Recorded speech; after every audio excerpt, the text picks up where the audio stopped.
بسم اللہ الرحمن الرحیم۔ ایک بہت زیادہ امپورٹنٹ سوال جس کے بارے میں لوگ جو ہیں بہت زیادہ کنفیوز ہیں اور اپنی اپنی رائے رکھتے ہیں، جس میں شاید لوگوں کو حدیث سے نالج بھی نہیں ہے، ٹھیک ہے، لیکن اپنی اپنی ایک رائے ضرور رکھتے ہیں۔ سوال اس کے اندر یہ ہے کہ سید ہوں، سادات، آل رسول اور اہل بیت، رسول میں کیا فرق ہے؟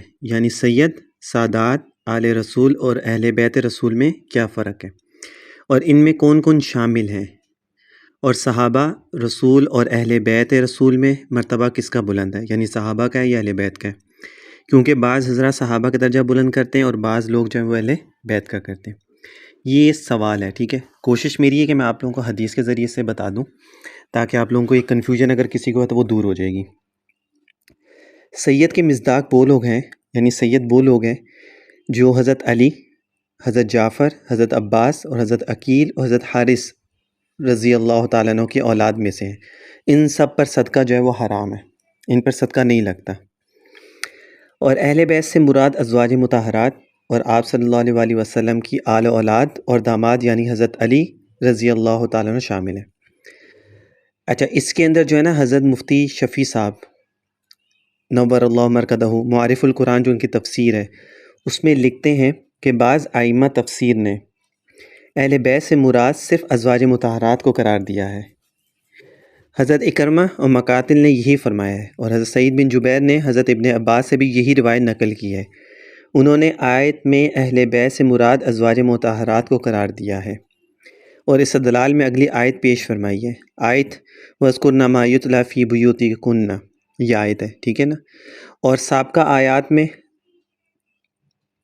نساء النبی کے الفاظ سے خطاب بھی اس کا قرینہ ہے۔ تو حضرت اکرمہ تو بازار میں منادی کرتے تھے کہ آیت میں اہل بیت سے مراد ازواج مطہرات ہیں، کیونکہ یہ آیت انہی کی شان میں نازل ہوئی ہے، اور فرماتے تھے کہ میں اس پر مباہلہ کرنے کے لیے تیار ہوں۔ یعنی وہ اتنے اسٹرانگ تھے اس کے اوپر کہ یہ آیت جو ہے یہ ازواج مطہرات کے اوپر ہے، اور وہ اہل بیت کے اندر وہ شامل ہیں سب سے زیادہ۔ تو وہ کہتے ہیں مجھ سے اس کے اوپر مباہلہ بھی کر لو، بے شک مباہلہ مطلب کہ ڈیبیٹ کر لو اس کے اوپر۔ لیکن حدیث کی متعدد روایات جن کو ابن کثیر نے اس جگہ نقل کیا ہے، اس پر شاہد ہیں کہ اہل بیت میں حضرت فاطمہ رضی اللہ تعالیٰ عنہ، حضرت علی، حضرت حسن، حضرت حسین بھی شامل ہیں۔ جیسے صحیح مسلم کی حدیث حضرت عائشہ کی روایت سے یہ ہے کہ ایک مرتبہ آپ صلی اللہ علیہ وسلم گھر سے باہر تشریف لے گئے، اور اس وقت آپ ایک سیاہ رومی چادر اوڑھے ہوئے تھے۔ حسن بن علی آ گئے تو ان کو اس چادر میں لے لیا، پھر حسین آ گئے رضی اللہ تعالیٰ عنہ، پھر آپ نے ان کو بھی لے لیا، ان کو بھی اسی چادر کے اندر داخل فرما لیا۔ اس کے بعد حضرت فاطمہ پھر حضرت علی آ گئے، ان کو بھی چادر میں داخل فرما لیا۔ پھر یہ آیت تلاوت فرمائی، انما یرید اللہ لیذھب عنکم الرجس اہل البیت ویطہرکم تطہیرا، جس کو آیت تطہیر بھی کہتے ہیں۔ اور بعض روایات میں یہ بھی ہے کہ آیت پڑھنے کے بعد فرمایا اللہم ہؤلاء اہل بیتی، ٹھیک ہے، رواه ابن جریر کی راوی ہے۔ ابن کثیر نے اس مضمون کی متعدد احادیث معتبرہ نقل کرنے کے بعد فرمایا کہ در حقیقت ان دونوں اقوال میں جو ائمہ تفسیر سے منقول ہیں کوئی تضاد نہیں۔ جن لوگوں نے یہ کہا کہ یہ آیت ازواج مطہرات کی شان میں نازل ہوئی اور اہل بیت سے وہی مراد ہے، یہ اس کی منافی نہیں کہ دوسرے حضرات بھی اہل بیت میں شامل ہوں، ٹھیک ہے۔ اور آل رسول کے مصداق میں متعدد اقوال ہیں۔ بعض محققین نے اس سے آپ کی اولاد مراد لی ہے، اور اکثر نے قرابت دار مراد لی ہیں جن پر صدقہ حرام ہے، اور بعض نے مجازاً اسے تمام امت مسلمہ مراد لی ہے۔ اس لیے آج بھی جتنے بھی سید ہیں جو آل رسول ہیں، یا جو آل علی ہیں، یا جو آل فاطمہ ہیں، آل عقیل ہیں، ان سب کے اوپر جو ہے وہ صدقہ زکوٰۃ یہ نہیں لگتی ہے، ٹھیک ہے نا۔ خیر وہ ایک الگ بحث ہے کہ ان کو کس طرح دیا جا سکتا ہے یا کیسے ہے، لیکن ان کے اوپر نہیں لگتی۔ باقی مختلف صحابہ اکرام کے مختلف فضائل وارد ہوئے ہیں، اور اہل بیت کے مستقل فضائل وارد ہوئے ہیں، اور ان سے محبت ایمان کی علامت ہے، اور اہل بیت بھی صحابہ اکرام ہی میں داخل ہیں۔ اور عمومی صحابہ کی جو درجہ بندی ہے، سب سے پہلے چاروں خلفائے راشدین بالترتیب، پھر عشرہ مبشرہ، پھر اصحاب بدر، اس کے بعد اصحاب احد، اور پھر بیعت رضوان کے شرکاء، اور اس کے بعد فتح مکہ، اور اس کے بعد مسلمان ہونے والے صحابہ اکرام کا شمار ہے۔ صحابہ رضی اللہ تعالیٰ عنہ کے عمومی فضائل اور تمام درجہ بندیوں میں جو اہل بیت شامل ہیں وہ فضائل ان کے بھی ہیں۔ صحابہ کرام اور اہل بیت کے فضائل کی تفصیل کے لیے کتب احادیث کے ابواب مناقب ملاحظہ کیے جا سکتے ہیں، جو احادیث کے اندر بہت زیادہ ہیں۔ نیز اہل بیت کے فضائل کے لیے علامہ ابن عابدین شامی رحمۃ اللہ علیہ کے رسائل ابن عابدین میں مستقل رسالہ موجود ہے، اس سے بھی انسان جو ہے وہ فائدہ اٹھا سکتا ہے۔ صحیح مسلم میں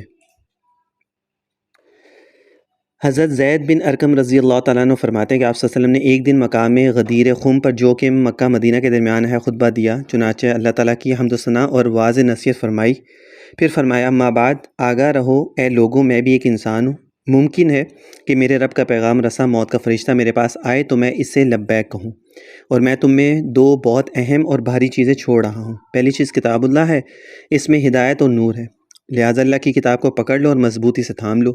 پھر آپ نے اللہ کی کتاب کے حوالے سے کافی شافی ترغیب ارشاد فرمائی، پھر فرمایا اور دوسری چیز میرے اہل بیت ہیں، میں تمہیں اپنے اہل بیت کے بارے میں اللہ تعالیٰ کے یاد رکھنے کی تاکید کرتا ہوں، میں تمہیں اپنے اہل بیت کے بارے میں اللہ تعالیٰ کے یاد رکھنے کی تاکید کرتا ہوں کہ میں تمہیں اپنے اہل بیت کے بارے میں اللہ تعالیٰ کے یاد رکھنے کی تاکید کرتا ہوں۔ 3 دفعہ انہوں نے اس بات کو دہرایا۔ یہ سن کر راوی حدیث حسین رحمۃ اللہ علیہ نے حضرت زید بن اکرم سے کہا، اہل بیت سے مراد کون ہے؟ اے زید، کیا آپ کی ازواج مطہرات اہل بیت میں سے نہیں ہیں؟ کیونکہ بنیادی طور پر مذکورہ خطبہ غدیر خم کے مقام پر در حقیقت حضرت علی کے حوالے سے ارشاد فرمایا تھا۔ اس پس منظر کی وجہ سے راوی نے مذکورہ سوال کیا تو حضرت زید بن ارقم نے فرمایا، ہاں آپ کی ازواج مطہرات اہل بیت میں ہیں، لیکن یہ مراد اہل بیت سے وہ ہیں جن پر رسول صلی اللہ علیہ وآلہ وسلم کے بعد صدقہ حرام ہے۔ راوی نے پوچھا وہ کون ہے؟ حضرت زید رضی اللہ تعالیٰ نے فرمایا وہ آل علی، آل عقید، آل جعفر، آل عباس ہیں۔ راوی نے کہا کیا ان سب پر صدقہ حرام ہے؟ تو حضرت زید بن اکرم نے فرمایا جی ہاں، ان سب لوگوں کے اوپر جو ہے وہ صدقہ حرام ہے۔ یہ تھوڑی سی ڈیٹیل تھی اس سے ریلیٹڈ کہ اہل بیت کون ہے اور مرتبہ کس کا زیادہ ہے، اور صدقہ سادات ان میں کیا فرق ہے، سید سادات وغیرہ ان میں کیا فرق ہے۔ جو بھی لوگ ہیں اہل بیت میں ہیں یا صحابہ ہیں، ازواج مطہرات ہیں، دیکھو اہل بیت اگر ہم ویسے لغوی معنی اس کا دیکھیں تو اہل مطلب ہوتا ہے جو گھر والا ہوتا ہے، اور بیت کہتے ہیں گھر کو، تو اس میں سب سے پہلے تو بیوی ہوتی ہے، پھر اس کے بعد بچے اور باقی لوگ آتے ہیں۔ لیکن اگر آپ یہ کہیں کہ جی بیوی تو ہے نہیں لیکن اس کے اندر جو ہے وہ بچے پہلے آ گئے، تو وہ کیسے ہو سکتا ہے؟ عقل اس بات کو تسلیم نہیں کرتی ہے۔ تو ازواج مطہرات جو ہیں وہ تو اہل بیت میں سب سے پہلے ہی ہیں، ٹھیک ہے نا، باقی پھر جو لوگ ہیں وہ تو ہیں ہی اس کے اندر۔ یہ چھوٹی چھوٹی بحثوں میں لوگ آج ان بحثوں کے اندر بہت زیادہ انوالو ہو جاتے ہیں اور دوسرے کو برا بھلا کہنے سے بھی گریز نہیں کرتے۔ تو اہل بیت میں کون ہے کون نہیں ہے، ٹھیک ہے، اور کس کو ہونا چاہیے کس کو نہیں ہونا چاہیے، یہ بحث نہیں ہے، ہمارے لیے سب ایمان کا حصہ ہیں۔ ازواج مطہرات ہیں، اہل بیت ہیں، صحابہ کرام ہیں، سب کی ہم عزت کرتے ہیں، سب کا ہم رسپیکٹ کرتے ہیں، اور سب کو ہم اپنے ایمان کا حصہ سمجھتے ہیں۔ کوئی ایسا نہیں ہے کہ جس کو ہم ایک کو بہت زیادہ سمجھیں دوسرے کو ہم بالکل ہی گرا دیں، ایسا نہیں ہے، ٹھیک ہے نا۔ تو ہمیں سب کی عزت کرنی ہے، سب ہمارے ایمان کا حصہ ہیں اور سب کو ہمیں لے کے ساتھ چلنا ہے۔ اگر صرف آپ یہ سوچیں کہ ہم صرف ایک کو لے کے چلیں گے باقی کو ہم چھوڑ دیں گے تو یہ بھی نہیں ہو سکتا، ٹھیک ہے۔ اگر آپ اہل بیت کو لے کے چلیں اور ازواج مطہرات صحابہ کو چھوڑ دیں یہ بھی نہیں ہو سکتا، یا صحابہ کو لے کے چلیں ازواج مطہرات کو لے کے چلیں اور اہل بیت کو چھوڑ دیں یہ بھی نہیں ہو سکتا۔